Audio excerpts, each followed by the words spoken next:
మార్చి 31 లోపు ఈ ఒక్క పని చేయకపోతే మీ రేషన్ కార్డ్ బ్లాక్ అవుతుంది. ఏప్రిల్ 1 నుంచి ఉచిత రేషన్ ఆగిపోతుంది. అదెలా చేయాలో తెలుసా? ప్రభుత్వం కొత్త రూల్ పెట్టింది. దీని వెనక కారణం ఏంటి?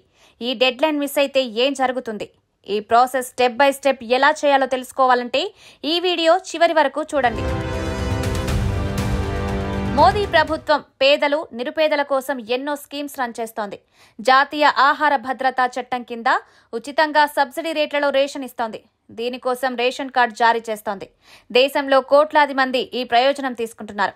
కానీ ఇప్పుడు రేషన్ కార్డును ఆధార్తో లింక్ చేయకపోతే ఆ స్కీమ్ మీకు అందదు. ఇదెందుకు తప్పనిసరి చేశారంటే నకిలీ కార్డులను ఆపడానికి, రేషన్ సరిగ్గా అర్హులకు చేరేలా చూడ్డానికి. రేషన్ కార్డును ఆధార్తో లింక్ చేయడానికి లాస్ట్ డేట్ మార్చి 31, 2025. అంటే ఈ డెడ్ లైన్ మిస్ అయితే ఏప్రిల్ 1 నుంచి రేషన్ కార్డు బ్లాక్ అవుతుంది. బీహార్ ప్రభుత్వం ఫేషియల్ ఈకేవైసీ స్టార్ట్ చేసింది. దీంతో సులభంగా లింక్ చేయొచ్చు. కానీ ఒక్క సభ్యుడి ఆధార్ సీడింగ్ చేయకపోతే కూడా ఆ కార్డు ప్రయోజనం ఆగిపోతుంది. సో టైం వేస్ట్ చేయకుండా ఈ పని ఫటాఫట్ పూర్తి చేయాలి.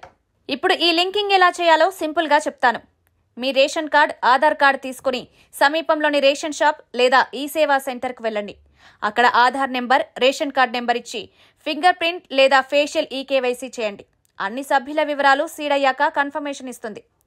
ఇంకా సులభంగా ఆన్లైన్లో ట్రై చేయాలంటే UIDAI వెబ్సైట్ ద్వారా మీ రాష్ట్ర ఫుడ్ సెక్యూరిటీ పోర్టల్లో లాగిన్ అయి Aadhaar ration link option check చేయండి. ఇది మార్చి 31 లోపు చేయకపోతే రేషన్ గోవిందా.